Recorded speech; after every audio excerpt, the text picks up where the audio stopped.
안녕하세요. 저는 38살, 홀로 11살 아들을 키우고 있는 이수진이라고 합니다. 저는 한때 지상파 방송국 아나운서였습니다. 그때만 해도 저에게는 부러울 것 없는 완벽한 삶이 있었어요.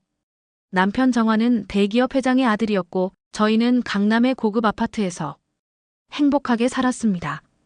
정환과의 만남은 우연이었어요.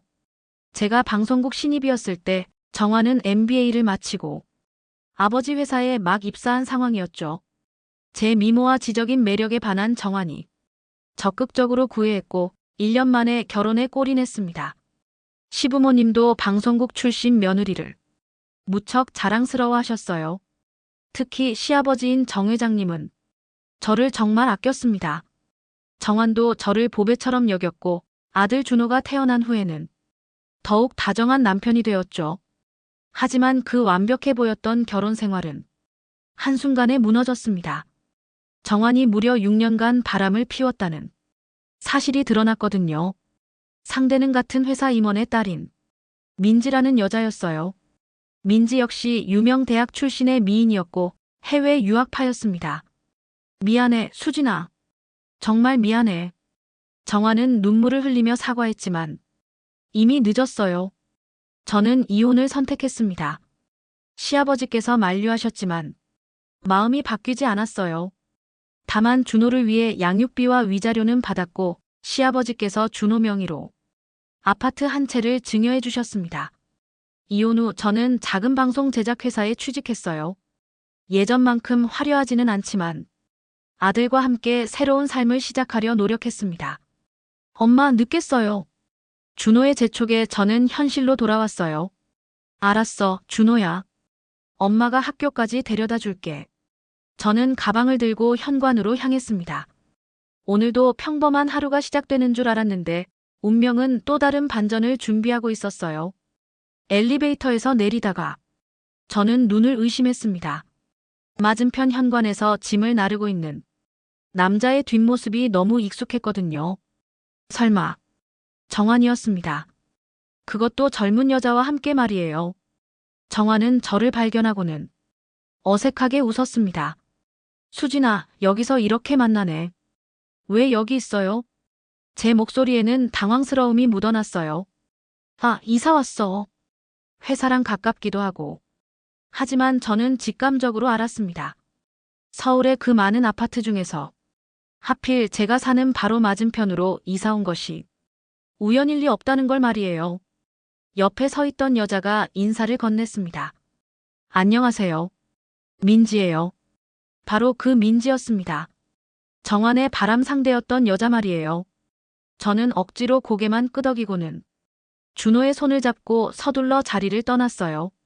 며칠 후부터 정환은 준호에게 관심을 보이기 시작했습니다.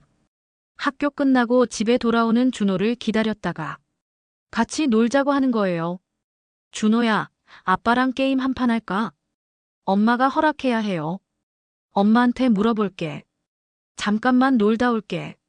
저는 거절하고 싶었지만 준호의 기대에 찬 눈빛을 보니 차마 막을 수가 없었어요. 하지만 며칠 지나지 않아 수상한 낌새를 눈치챘습니다. 정환이 준호에게 은근히 물어보는 거예요. 준호야, 할아버지가 준호 이름으로 해준 집 있다며? 네, 임대료도 나온다고. 엄마가 그랬어요. 저는 소름이 돋았습니다. 정환의 목적이 뻔히 보였거든요. 시아버지께서 준호에게 증여한 그 아파트 말이에요. 원래는 정환이 상속받을 부동산이었는데 이혼 과정에서 시아버지께서 손자에게 미리 넘겨주신 거였어요. 양육권을 가져가면 그 재산에 대한 관리권도 함께 가져갈 수 있다는 계산이었겠죠. 저는 시아버지께 연락했습니다. 아버님, 정환이 준호 재산에 관심을 보이고 있어요. 그 녀석이 그런 속셈으로 이사 간 거구나. 걱정 마라, 수진아. 내가 알아서 처리하겠다. 시아버지의 분노는 대단했어요. 정환을 불러다가 호되게 야단쳤다고 하더군요. 하지만 정환은 꿈쩍도 하지 않았습니다. 오히려 더 노골적으로 준호에게 접근했어요. 준호야, 아빠랑 살면 어떨까? 넓은 집도 있고 게임도 마음껏 할 수 있어. 그런 정환을 보며 저는 분노가 치밀었습니다. 6년간 바람을 피워놓고 이제 와서 아버지 행세를 하려드는 것도 모자라 아들의 재산까지 노리다니요. 그러던 어느 날 저는 병원에서 뜻밖의 만남을 가졌습니다. 준호가 감기에 걸려 소아과에 갔는데 그곳에서 정환의 대학 동기인 강민수를 만난 거예요. 민수는 같은 병원에서 정형외과 의사로 일하고 있었어요. 정환과는 대학 때부터 친했지만 성격은 정반대였죠. 정환이 화려하고 거만한 편이라면 민수는 조용하고 성실한 타입이었어요. 수진 씨, 여기서 만나다니 반갑네요. 민수 씨도 반가워요. 준호가 아파서 왔는데. 민수는 준호를 친절하게 진료해 주었어요. 그 모습을 보며 저는 문득 이 사람의 따뜻함을 느꼈습니다. 며칠 후 민수에게서 연락이 왔어요. 수진 씨, 시간 되실 때 만나 뵐 수 있을까요? 할 말이 있어서요. 저는 호기심을 느끼며 약속을 잡았습니다. 카페에서 만난 민수는 어색하게 말을 꺼냈어요. 사실 정환이가 저에게 부탁 하나를 했어요. 무슨 부탁이요? 수진 씨한테 접근해서 마음을 흔들어 놓으라고 했어요. 저는 눈을 크게 뜨며 물었습니다. 그게 무슨 말이에요? 정환이가 말하기를 수진 씨가 혼자 살면서 외로울 텐데 적당히 희망을 주었다가 실망시켜서 정신적 타격을 주라고 하더군요. 그러면 준호 양육에도 지장이 생기고 양육권 변경도 쉬워질 거라고 했어요. 저는 말문이 막혔어요. 정환의 비열함이 상상을 초월했거든요. 그래서 저한테 그 이야기를 해주시는 건가요? 죄송해요. 정환이 친구이긴 하지만 그런 일은 도저히 할 수 없어서요. 대신 미리 말씀드리는 게 좋을 것 같았어요. 저는 잠시 생각에 잠겼습니다. 그리고 갑자기 떠오른 아이디어에 입꼬리가 올라갔어요. 민수 씨, 혹시 그 부탁 들어주실 수 있나요? 네. 대신 제 방식대로요. 정환에게 진짜 복수가 뭔지 보여주고 싶어요. 민수는 당황스러운 표정을 지었지만 제 단호한 눈빛을 보며 고개를 끄덕였습니다. 저와 민수의 가짜 연애가 시작되었습니다. 처음에는 어색했지만 점차 자연스러워졌어요. 민수는 퇴근 후 제가 사는 아파트 단지에 와서 함께 산책을 했습니다. 일부러 정환이 볼 수 있는 시간과 장소를 택했죠. 수진 씨, 이렇게 하는 게 맞나요? 민수가 조심스럽게 물었어요. 걱정 마세요. 정환이 먼저 시작한 일이에요. 저는 민수와 함께 있는 모습을 정환에게 보여주었습니다. 카페에서 차를 마시거나 영화를 보러 가거나 함께 웃으며 대화하는 모습들 말이에요. 정환의 반응은 즉각적이었어요. 처음에는 그냥 지나치던 정환이 점점 신경 쓰는 기색을 보이기 시작했거든요. 어느 날 엘리베이터에서 마주친 정환이 저에게 말을 걸었습니다. 요즘 자주 보이네, 그 의사 친구. 왜요? 상관 있나요? 별거 아니야. 그냥 조심하라는 뜻이야. 남자들이 다 똑같거든. 저는 씩 웃으며 대답했어요. 걱정 안 하셔도 돼요. 민수 씨는 정환 씨 같은 사람이 아니거든요. 정환의 얼굴이 굳어졌습니다. 한편 준호도 민수를 좋아하기 시작했어요. 민수가 준호와 축구를 해주고 숙제도 도와주면서 자연스럽게 친해진 거죠. 엄마, 민수 아저씨 정말 좋은 사람 같아요. 그래? 왜? 아빠는 저한테 계속 질문만 하는데 민수 아저씨는 제 이야기를 들어줘요. 준호의 말에 제 마음이 따뜻해졌습니다. 민수가 진심으로 준호를 대해주고 있다는 게 느껴졌거든요. 시간이 지나면서 저는 이상한 감정을 느끼기 시작했어요. 민수와 함께 있으면 정말 편안하고 즐거웠거든요. 처음에는 복수를 위한 연기였지만 점점 진짜 감정이 생기는 것 같았어요. 이상해. 내가 정말 민수 씨를 좋아하는 건가? 저는 스스로도 놀라며 자신의 마음을 들여다봤습니다. 어느 날 민수가 저에게 조심스럽게 말을 꺼냈어요. 수진 씨, 죄송한데 저 고백할 게 있어요. 뭔가요? 처음에는 정환이를 속이기 위해 시작한 일이었지만 지금은 정말로 수진 씨를 좋아하게 됐어요. 제 가슴이 두근거렸습니다. 저도 같은 마음이었거든요. 저도 마찬가지예요. 두 사람은 서로를 바라보며 미소를 지었어요. 가짜였던 연애가 어느새 진짜가 된 거죠. 그런데 그때 정환이 나타났습니다. 저와 민수가 손을 잡고 걷는 모습을 본 거예요. 야, 강민수. 정환이 큰 소리로 불렀어요. 두 사람이 돌아보자. 정환이 비웃으며 다가왔습니다. 수진아, 내가 조심하라고 했잖아. 넌 완전히 내 계획에 넘어간 거야. 무슨 말이에요? 민수한테 시킨 거라고. 너한테 접근해서 놀아주라고 했어.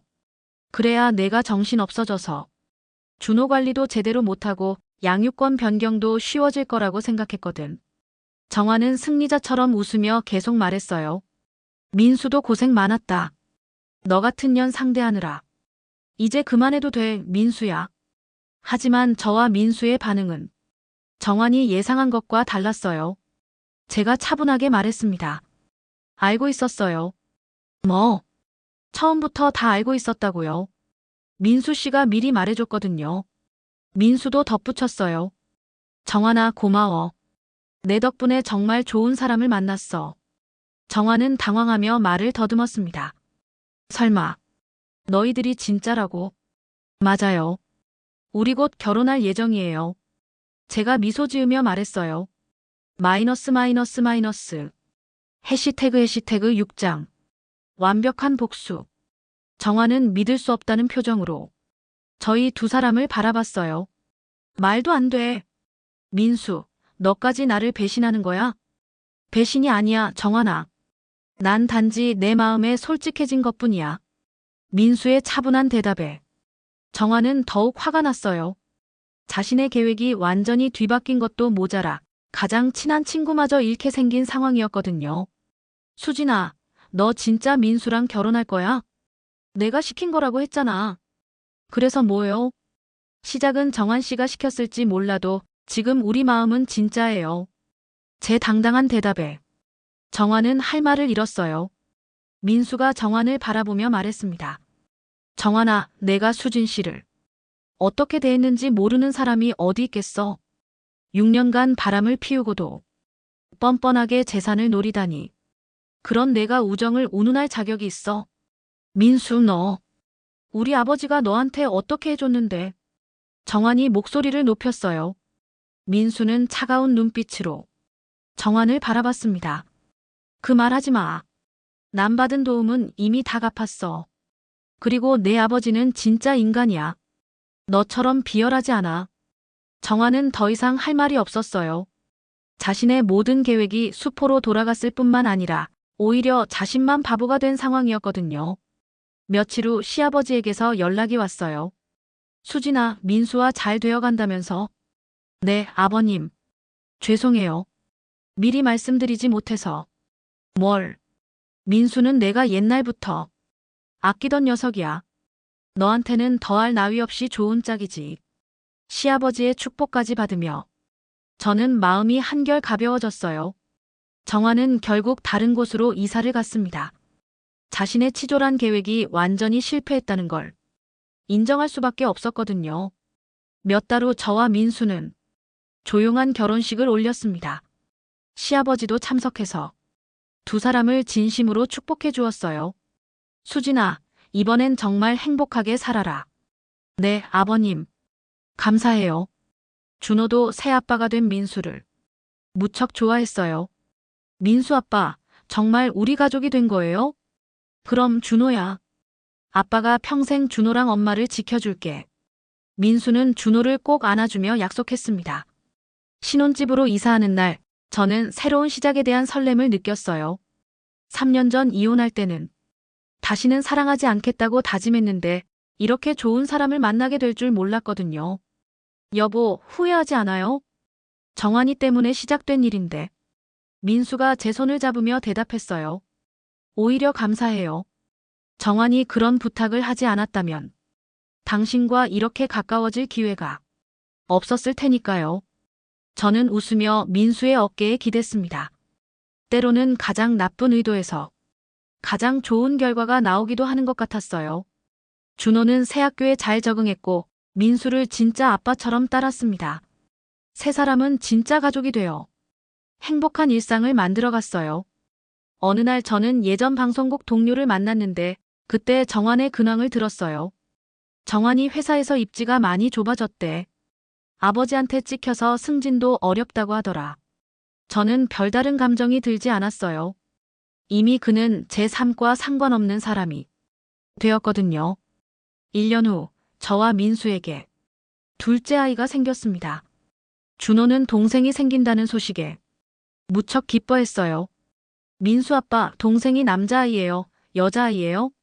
아직 모르지. 어떤 게 좋을까? 저는 여동생이 좋아요. 제가 오빠가 되는 거잖아요. 민수는 준호의 머리를 쓰다듬으며 웃었습니다. 저는 자신의 배를 쓰다듬으며 감사한 마음을 느꼈어요. 정환과의 결혼에서는 느끼지 못했던 진짜 행복을 지금 느끼고 있었거든요. 어느 날 시아버지가 찾아오셨어요. 수진아, 너 정말 행복해 보인다. 네, 아버님. 정말 행복해요. 민수도 좋은 남편이 되어주고 있고 나도 마음이 놓인다. 시아버지는 준호에게 용돈을 주며 말씀하셨어요. 준호야, 새 동생 잘 돌봐줘야 한다. 네, 할아버지. 제가 최고의 오빠가 될 거예요. 그날 저녁 저는 민수에게 말했어요. 여보, 가끔 생각해봐요. 만약 정환이 그런 일을 꾸미지 않았다면 우리가 만날 수 있었을까요? 글쎄요. 운명이라면 어떤 식으로든 만났겠지만 이렇게 빨리는 아니었을 거예요. 그럼 정환한테 고마워해야 하는 건가요? 민수가 웃으며 대답했어요. 꼭 그런 건 아니죠. 우리가 서로를 선택한 거니까요. 시작이 어땠든 지금이 중요한 거 아닐까요? 저는 고개를 끄덕였습니다. 정말 중요한 건 지금의 행복이었어요. 몇 달 후 딸이 태어났습니다.